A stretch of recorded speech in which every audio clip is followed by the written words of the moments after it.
believe at the local level and the state level as well and the federal level, we need to provide all the funding that we can possibly afford to provide to rural schools and other schools.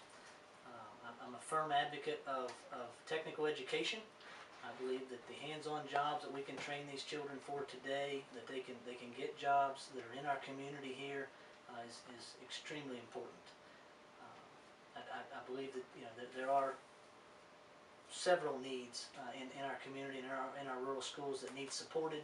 But we have bright children, we have great teachers, and with the adequate support from our state government, we can continue to train those students and grow their work ethic, grow their values. They all come from good, hardworking families here in our community, and I believe we need to support them in any way that we can. Thank you. Mr. Moore? I believe that the biggest problem that we face right now as far as our education system is that our school teachers don't get the amount of money that they deserve. Say like for Pennsylvania, for instance, or Maryland, their teachers get $12,000 to $13,000 more on the year to work in those states.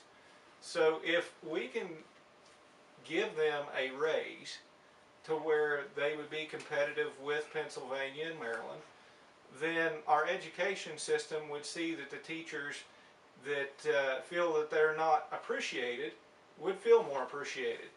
And just like Mr. Kyle had said, it shouldn't be anything other than an investment to our communities, because just like I was stating from the question earlier about our dependence on coal,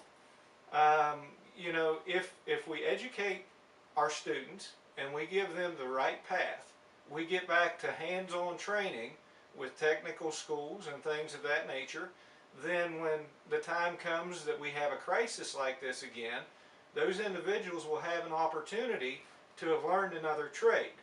And in order to do that, we're going to have to pay our teachers a little bit more so that they can go in and teach those trades.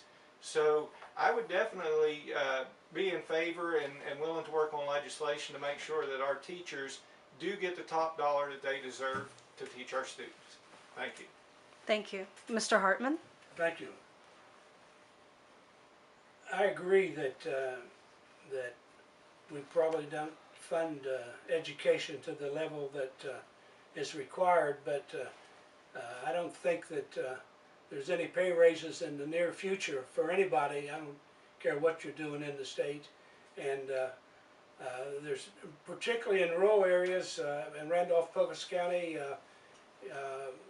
We've got small schools scattered around the countryside that are very important, but I really believe that in the future, we're going to have a tough time maintaining all those schools. Boone County is really having tough times because of the lack of coal severance. Laid off 77 teachers for this coming year. So I think that's just an example of what the future may hold in some of the southern counties. As far as Randolph and Pocahontas, I think Pocahontas gets some additional money. I know that Randolph County Pickens gets additional money because of their rural setting.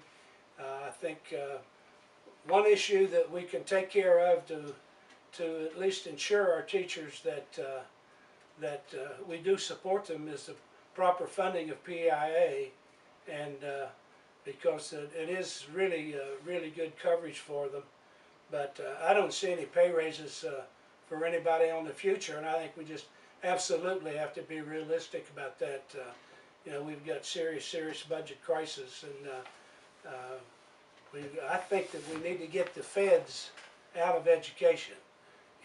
We spent a great deal of this session talking about Common Core and all the federal requirements, and I think we've got to return control of the schools to the state and county level. Time, sir. Thank you. Thank you. Mr. Eisner? Everywhere I've gone on the campaign trail this year, every interview I've given, every speech I've given, every hand I've shaken, every pancake I've eaten, and every spaghetti dinner I've ever attended, I talk about education. This is one of the cornerstone issues of my campaign. And I think that we have to address this issue on a state level. I recently read a study that ranked West Virginia 51 out of 51 in the best places in the United States to teach, and I find that absolutely unacceptable. This was a study that included things like the economy and like the infrastructure of schools, the quality, the classroom size. It was a fairly comprehensive study, and the link to it's on my Facebook page. And many other speeches and comments I've made about this subject you can find there as well. But we have to fix that. I mean, pay raises have to be forthcoming. This is an area we cannot cut.